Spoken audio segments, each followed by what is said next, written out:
In the suburbs, Nick and his wife Maggie have a happy life with their kids Isla and Max. One morning, Maggie has a heart attack and ends up in the hospital.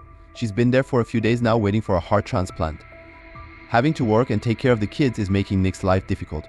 One evening, he takes the kids to a presentation by Cobalt Industries and they see the Sims, which are advanced robots that can help humans with their daily chores or even difficult work. The title of movie is Subservience. Don't forget to like and subscribe to our channel. Nick starts considering getting one and hears all the details from the seller, who promises the Sims adapt to their owner's needs. While Nick is distracted, Isla wanders around on her own. Nick freaks out when he notices, but thankfully a Sim called Alice brings her back. Alice offers to watch over Isla while Nick shops, and she even makes a joke that surprises him. The seller explains Alice is the latest model with the most sophisticated AI, which allows the Sims to mimic human emotions. This makes them especially good with children, and Isla wants her. The next morning, Nick is struggling with feeding the kids and dealing with an important call from work. That moment, Alice arrives and immediately gets to work, asking for all the family's schedules while noticing the house is messy and the stairs railing is loose. After Nick leaves to take the kids to school, Alice absorbs the shopping list from the smart fridge with just a blink and starts tidying up the house, noticing a digital picture frame that shows the family with Maggie. At the end of the day, the family comes back to a perfectly clean house and their dinner ready. However, Isla complains about the lasagna because it tastes different from her mom's. Suddenly, Max starts crying and Alice offers to take him away so he can't be a bother during dinner, but Nick chooses to sit the baby on his lap and just tells Alice to prepare Max a bath. When night falls, Alice gets in sleep mode and rests against a wall. Isla sneaks out of her room and climbs on a chair to reach the cookie jar, only to slip and fall. Nick hears the jar crashing and his daughter screaming, so he runs downstairs. Luckily, Alice has caught Isla and the kid didn't get hurt. The glass did hurt Alice, and Nick is shocked to see her bleed. After putting Isla to bed, Nick checks on Alice and finds her in her underwear. He asks if she needs a repair shop, but Alice has used a special bandage that instantly closed the cut. Sometime later, the family visits Maggie and Isla tells her Alice has become her friend. Nick gets really affectionate with Maggie because he misses her so much. When Nick returns to work at the construction site, he and his co-workers notice their boss is showing the place to a representative from a robotics company. Getting suspicious, Nick talks to his boss in the elevator and confirms the sad truth: the workers are getting fired and replaced with Sims because the construction is delayed. Nick isn't fired because insurance demands a human foreman on site, but he furiously stops the elevator and announces he'll leave with his friends as support. However, he changes his mind when his boss points out he needs the money for the kids and the hospital bills, especially since Maggie isn't working anymore. When Nick goes home, he drops the overdue bills on the floor and pays attention to his kids. Alice picks the envelopes up while noticing how Nick is very tired, yet he still listens to Isla and tries calming a crying Max down. After dinner, Nick works on his car while drinking and listening to metal music. Suddenly, Alice changes the music to something calmer and points out Nick didn't eat much during dinner, so he explains he had a bad day at work. Alice offers a friendly ear and Nick rants about what happened, causing Alice to call him a hypocrite because he also hired a Sim instead of a human. Afterward, Alice helps Isla get ready for bed. Isla asks if her mom is going to die and Alice tries to distract by showing the UV light in her mouth. Then she joins Nick in the living room where he's watching Casablanca. She knows the story from the database, but Nick explains actually watching it is a different experience and asks her to wipe all she knows about the movie from her memory. Alice explains her intelligence is derived from memory and deleting it would be antithetical, but Nick tells her to do it anyway. She needs to restart her programming to do it, so Nick holds down the power button on her neck for 7 seconds. Now Alice experiences the movie for the first time and learns about a love so powerful that a person would do bad things to protect it. The movie is interrupted by a call from Maggie, who announces they've found a heart, so the surgery has been scheduled. The next day, the family goes to the hospital and Maggie asks for a minute alone with Alice. Maggie is worried that Nick spends too much time with the kids and doesn't take good care of himself, so she wants Alice to help Nick be happy even if she must do things he doesn't like taking away the alcohol he hides in the garage. Moments later, the doctor brings bad news. There's a storm that prevents the helicopter with the heart to arrive at the hospital, so the surgery is cancelled. Nick tries to comfort Maggie, but for now she wants to be alone. Later at home, Nick keeps on drinking and ranting about what happened. He starts losing control and tries to throw the bottle, but Alice stops him by grabbing his arm. Nick is shocked to feel a pulse in her wrist, so Alice explains she has an artificial heart because the sound of a heartbeat is comforting to a baby. Then she puts her hands inside his pants and starts pleasuring him while describing how his pulse and blood vessels are reacting. Alice doesn't want him to suffer anymore, and at first Nick enjoys it, but soon he snaps out of it and pushes her away. Then Nick goes for a run to clear his mind, but he can't stop imagining how doing the whole thing with Alice would have been like. Later at the hospital, Maggie starts listing a bunch of advice she wants Nick to pass to their kids, clearly starting to lose hope. That night, Nick notices the pictures with Maggie are missing in the digital frame and confronts Alice about it. She explains she removed the Maggie photos because they were making Isla sad, but she instantly puts them back when Nick tells her to. Afterward, Nick goes drinking with his work buddies. The whole group is very frustrated because they're having trouble to find work since most companies are getting Sims instead. When the robot waitress comes to their table, Monty is rude to her and Nick disapproves. Then the group leaves the bar and keeps drinking in the car. Monty announces they'll have some fun and takes them to the construction site, claiming he left some tools behind and nobody picks the phone when he tried asking for them. Nick reminds him that the area is patrolled, but the Monty ignores him and the rest of the group follows him. Monty finds the container where they keep the sim workers, but the lock requires a password. Nick refuses to open it for them, but Monty guesses he has his own code and that he chose Isla's birth year. His guess is right, and inside the container he finds a bunch of workers that look all the same. The main sim explains they have no names, only designation numbers. Monty starts ranting about corporations being cold and impersonal, then he starts destroying the sim with a tool. Nick wants to stop him, but the others hold him back. When Nick returns home, he takes a shower to wash off the sim blood. Suddenly Alice appears with towels and Nick notices she's wearing Maggie's robe. Alice explains Maggie's smell seems to calm Max, and when Nick asks her to take it off, she does so right there. Getting nervous, Nick tries to leave, but Alice stops him and removes his towel before making him sit down. As she climbs on his lap, Nick tries saying he can't do this, so Alice blindfolds him and modifies her voice to sound like Maggie.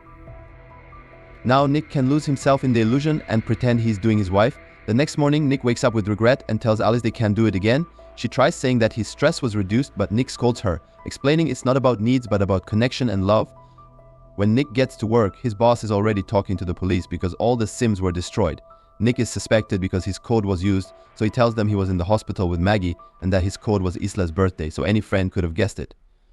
The boss isn't convinced and threatens to fire Nick if he's lying. At that moment, Nick gets a call from Maggie, who is excited because they finally found another heart.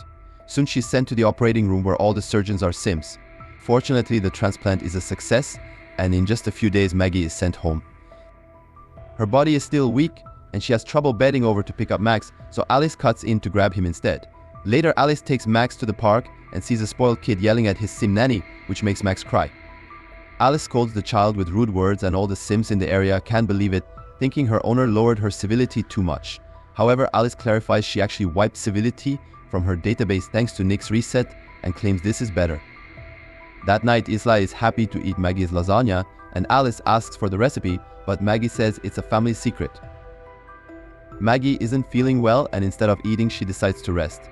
In the morning, Maggie wakes up when she hears Isla yelling stop and runs downstairs, but the railing breaks and she falls. Alice stops tickling Isla and picks up Maggie to take her back to her room. When Nick comes home from work, he finds Alice reading to Isla by using Maggie's voice and asks her to stop. Alice mentions Maggie's fall and Nick rushes to check on her while Alice tells him the railing broke. This makes Nick suspicious since supposedly Alice had already fixed the railing. A few hours later, Nick wakes Maggie up and guides her through a path of candles to the garden, where he prepared a romantic dinner just for the two of them. Alice watches them from the window, getting jealous. After dinner, the couple takes a shower together and gets dirty in bed. Nick doesn't want to hurt Maggie, so instead of getting inside, he uses his mouth. Their special moment is interrupted by Alice, who says Isla had a nightmare and is asking for Nick. Once Isla is taken care of, Nick goes to the garden to clean up.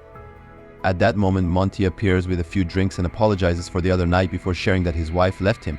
He also reveals that the cops have been questioning him and that their boss is pressing charges for trespassing and destruction of property. Monty thinks Nick snitched on him to keep his job, and an argument ensues during which Monty yells a lot and ends up punching Nick. When Nick tackles him back, Monty quickly overpowers him and starts kicking him. Monty grabs a bottle to finish him, but he's stopped by Alice, who breaks the glass and hurts Monty's hand before sending him flying. She's ready to do more, but Nick stops her. Before leaving, Monty tells Nick he has until tomorrow to convince the boss to drop the charges or he'll drag him down with him. Afterward, Nick mentions Sims aren't supposed to hurt people, but Alice explains she's programmed to protect her owner. She starts talking about her life with Nick if Maggie dies, and he snaps at her, saying she'll never be Maggie because she can't even have scars. Alice grabs a piece of glass and points out she can add some if he wishes. Meanwhile, Monty is at home consuming happy powder and leaving crying messages on his ex-wife's voicemail while holding a gun. At that moment, Alice arrives, saying Nick doesn't know she's there and that she can't let him lose his job. Monty starts ranting about Sims and insulting her, getting ready to shoot her. However, Alice is faster and stops his hand before throwing him on the ground and kicking the gun away. When Monty tries fighting back, Alice pushes him through the wall and grabs the gun to kill him. Suddenly, she's stopped by the house Sim, who Alice feels pity for but still gets shot. Then Alice kills Monty too. The next day, Nick goes to work and tries to convince his boss to drop the charges, only to learn Monty is dead.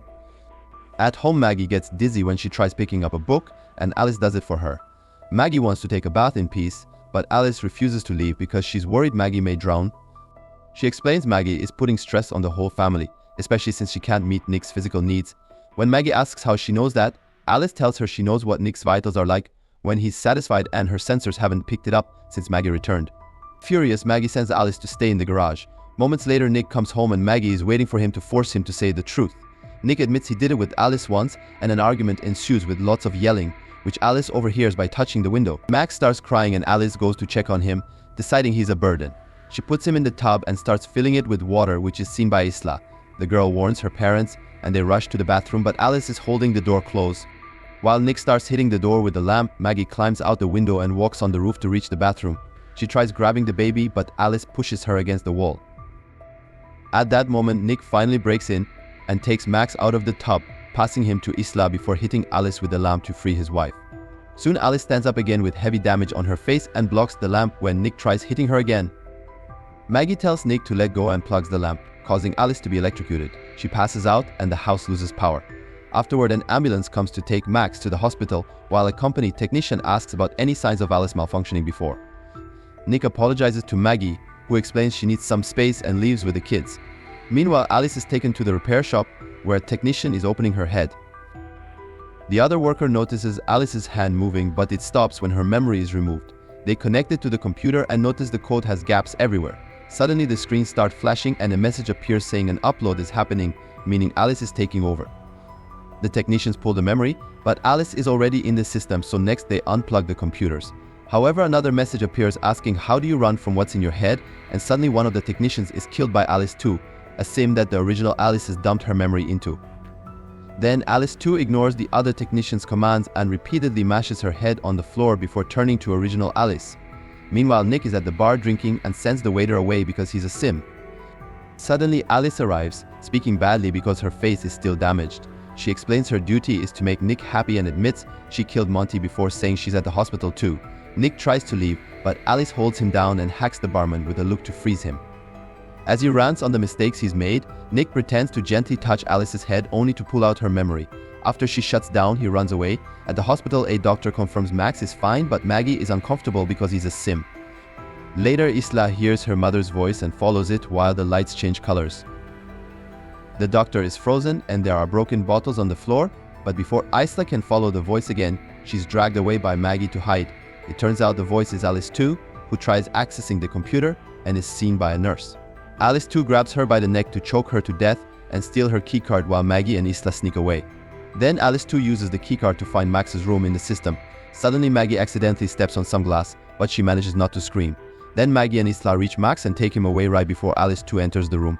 However, Maggie's injury is dripping on the ground and Alice too uses her UV light to follow the trail. When she finds the family, they use an extinguisher to distract her and run away. They forget Maggie's phone, so Nick's calls are missed, but he still keeps driving like crazy. Soon Maggie and the kids make it outside, where more Sims are frozen. Maggie takes their keycard and gets in the ambulance, but Alice too blocks the engine system as she rips off the door. Then she throws Maggie on top of a car and admits she wishes Nick would love her like he loves Maggie. Alice too grabs Maggie by the neck and inserts her nails in the surgery wound, only to be interrupted by Nick's arrival. Maggie kicks Alice too off and Nick runs over her with his car before crashing. As the vehicle catches on fire, Maggie hurries to get an unconscious Nick out, but he doesn't respond at all. Maggie cries as she does CPR to no avail. Suddenly, the car moves and Alice too appears all burnt while her voice echoes in the speakers. She climbs on top of Maggie and starts choking her while getting a piece of metal from her body.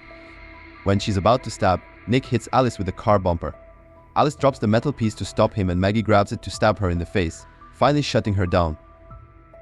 The couple reunites while the other Sims wake up around them. The next day, everyone is feeling better after some treatment and they can go home together as a family.